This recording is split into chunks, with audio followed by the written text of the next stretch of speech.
Okay guys, Kadyo na naman. Since ang dami ko pong nakasalubong na mga 90s car, pag-usapan natin yung 5 car brands ng 90s na pwede mong bilhin ngayon kung ang budget mo is pang 90s car lang talaga. Itong mga coaching to, yung makikita mo talagang umaandar pa hanggang ngayon at i-maintain mo lang is tatagal sa'yo. Baka mas tumanda pa sa'yo syempre sa pag-maintain lang. Okay, unahin natin syempre ang Mazda. Sa Mazda, napakarami ko pa po nakikita mga Mazda Familia na mga sedan, no, sa kalye. Actually, sa Mazda nung panahon ng 90s, ang sirain talaga yung Mazda Astina. Nagkaroon kami nun kasi automatic. O nga pala, nung bibili kayo ng mga 90s car, matatanda na to 90s nga wag kayong bibili ng automatic transmission. Why? Kasi totoo lang, bumibigay talaga yan. Hindi pa nila, tingin ko hindi pa nila na perfect talaga ang automatic transmission nung 90s as compared ngayon, no? Although, again, look for manual transmissions kasi yun talaga yung tumatagal. Okay, anyway, sa Mazda, shades tayo, mainit mga brother. Sa Mazda kasi, yung familia, kasabayan talaga yan, yung pinapopogi natin, yung mga 90s cars natin Isa to sa mga dependable at reliable at economical at maraming parts at maraming marunong kumalkal na kotse. Okay, Mazda Familia na tinatawag natin. Ito yung Mazda 3. Okay, tapos syempre, yun lang ang masasabi ko sa mga Mazda cars. Yung iba medyo tagilid na. Sa akin po opinion at sa akin po experience, tanda ko na punto Yung isa po nating brand, syempre nandyan ang Nissan. Sa Nissan, nandyan ang Sentra. Napakaganda po ng mga Nissan Sentra pagdating sa kanilang aircon. Napakalamig po niyan. Mga Sanden aircon po yan Talagang kahit luma na yan, basta alaga yung aircon, malamig pa rin ang aircon ng Nissan Sentra. Mga 90s, no?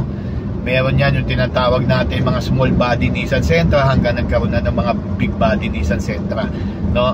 Ang Nissan, pagdating din syempre sa parts, spare parts, at saka syempre sa tinatawag nating maintenance nito is very good, very affordable to maintain.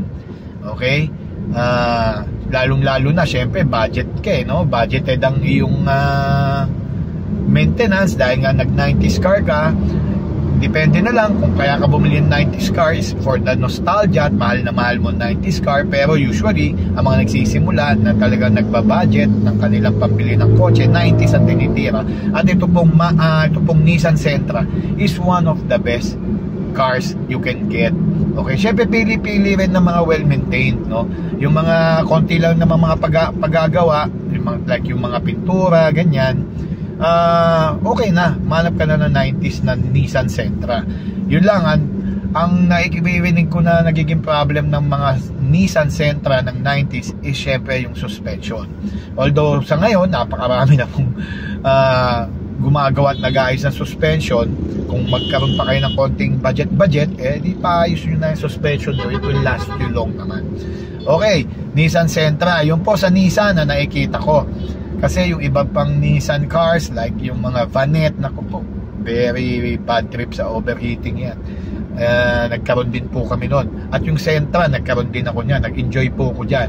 Although yung Sentra ko nun is automatic, hindi naman ako nagkaroon ng problema. Pero by now, lahat halos na automatic na Nissan Sentra is pagawain na. Unless talaga may makita kayo talaga na magaling gumawa. Pero stay away from automatic when you have a 90s car. Go for the manual transmissions. O yun po sa Nissan. Okay, anong susunod po natin? Mitsubishi syempre. Okay, sa Mitsubishi, ma-advise ko po talaga dyan, yung 90s, okay, is syempre yung tinatawag nating Lancer at yung Galant. Basta manual transmission. Okay, Nagkaroon po ako ng Galant, no? Although automatic yung nabili ko, kaya daming naging problema nun sa transmission. Pero yung mga kakilala ko na naka-manual niya, naku, hanggang ngayon mahal na mahal nila ang kanila mga Galant. Okay, ano yan yung Galant Shark, yung Galant na Ray-Ban, at saka yung Galant na yung unang lumawas na Galant na ang pogi-pogi. Okay, mga super saloon yan. Basta alagaan nyo lang. Kasi totoo lang, mas maraming tumitingin sa lumang kotseng malinis at maayos at tumatakbo compared sa mga bagong kotse. Totoo lang, iba yung pride of ownership na meron kang 90s car na napakaganda pa. Okay? O yun, yung Galant, okay po yan. Tsaka yung syempre Lancer, may kotse ko ngayon na Lancer. Yung Lancer GLXi Itlog. Naku po, tuwing minamaneho yun, enjoy na enjoy po ako kahit sabihin yung luma na yan, classic. Pero panalo po yan, lalo na yung marinig mo yung makina niya na talagang binibirit mo. Pakasarap po talaga. Iba yung pakiramdam na meron kang 90s car na pogi-pogi na tumatakbo pa. At syempre, nabibigyan ka na exciting thrills, no? Pagka talagang binibirit mo. Napaka easy to maintain, napakamura pa po sa gasolina. Napakatipid sa gasolina ng aking pong Lancer GLXi Itlog. Okay, yan po magaganda na mga sasakyan ng Mitsubishi. Ngayon, a little more, makakuha ka na ng mga syempre Mitsubishi tawag dito, Adventure. Pero I believe ano na yan, hindi past 90s ng Adventure. Okay, yun po ang sa Mitsubishi naman, no? You won't go wrong po talaga basta if you get a Lancer at saka Galant na manual transmission. Tumatakbo pa po yan, napakarami pa po sa kalye niyan. Ang dami pong parts niyan, ang dami po marunong kumalkal niyan. Yan po maganda, pili po kayo niyan. Ano pa? Pagdating sa Mitsubishi, yun lang po ang ma-recommend ko sa inyo. Ngayon, talon tayo syempre sa Honda. Okay, ilan na ba yun? Mazda, Mitsubishi, Nissan, tapos syempre ito Honda. Bakit Honda? Ako po, Honda boy din ako. Nagkaroon din po ako ng Honda Civic. Okay? Manual transmission. Kaya talaga pong masasabi ko sa Honda Civic ko noon is talaga, high net po talaga yan. Talagang nagbibigay po ng, teka lang, magbabayad po tayo ng ano po tayo sa toll. Hindi nabasa ang aking Alrighty then. Okay, thank you. Okay, saan na ba tayo?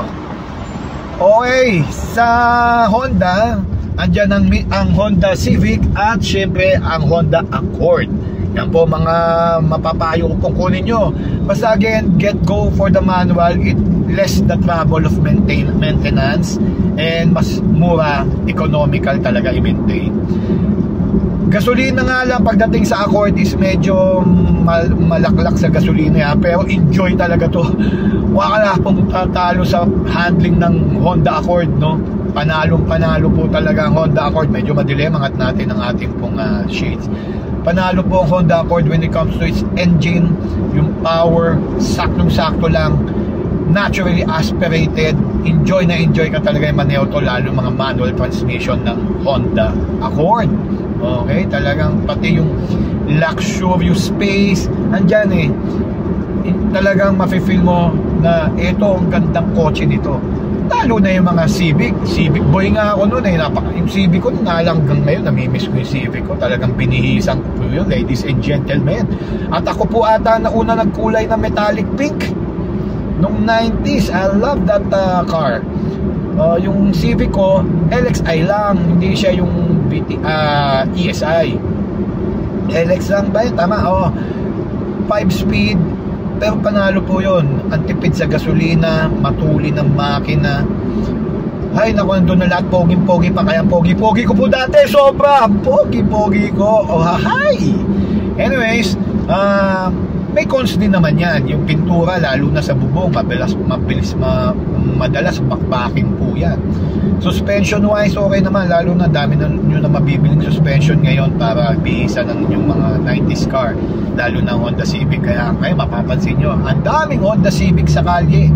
Okay, Honda Civic, lalo na yung malaki na yung matay, mga VTI. Ay, ganda po nyan. Alagaan nyo lang. Kahit 90s car yan, tatakbo po na matagal yan. Yung po maganda sa Honda Civic and Honda Accord. Okay, you won't go wrong. Get the manual. Okay, manual transmission, okay po yan. At napakadali maintain, napakatipid po sa gas din. Pero ang pinaka-enjoy, panalo po talaga ng 90s car, wala naman talaga tatalo sa Toyota 90s car. Big body, small body Corolla, yan, ay nako, woo! Hanip yan hanggang ngayon, talagang tumatakbo yan. Easy maintenance, economical, good engine, di ba? Ano lang ba makikita kung sabi nating pangit dyan? Pag hindi naalagaan, pangit. Pero walang sakit ng ulo to, basta na-maintain mo. Hanap po kayo niyan. Kung ang budget nyo talaga pa 90s car, Toyota Corolla. Okay? Eh yung Toyota Light Ace nga hanggang ngayon tumatakbo. Isa po yan sa mga paborito ko. Nagkaroon po ako ng Toyota Light Ace. Nagkaroon din po Toyota small body. Ay, minsan iniisip ko na lang, bakit ko ba pinakawalan yun? Anyways, yan po yung magagandang 90s car, guys. Kung gusto nyo maghanap ng 90s car, dahil budgeted ang inyong may budget kayo na hindi ganun kalaki yan, 90s car. At kung gusto nyo talaga yung nostalgic feel lang, dahil gusto nyo ng mga classic cars, talagang yung feeling of pride of owning a 90s car, ito po ang mga 90s car na nabanggit ko, ang the best. Okay, guys? O yun lang po. Sana na alam ko marami naghahanap dyan ng kotse, no? Teka lang ha, magbabayad po ulit. Dahil ko na napuntahan, tol. Mabasa ka naman. Ayun, nabasa. Okay. Anyways, yun lang po masasabi ko, no? Pagdating po sa paghahanap nyo ng 90s car, yun lang po mga nabanggit ko. Through my experience, I own most of them. Okay? And I have driven most of them. At masasabi ko sa inyo, hanggang ngayon, eto guys, ang pinaka nakikita kong makukuha nyo na magiging kasama nyo habang buhay, basta inalagaan nyo lang. Compared sa mga bagong kotse ngayon, 90s car will live forever for the simple maintenance lang. Change oil, change parts lang, yung mga consumable parts. Ito po talaga. Eh hanggang ngayon po, buhay na buhay at nag-i-enjoy ako sa akin pong Lancer Itlog 1994 model GLXI 4G92 engine. Okay? O yun lang po. Next mga video po natin guys, sasamahan nyo ako. At marami pa po tayong pwedeng pagkakwentuhan. Alright? See you guys next time!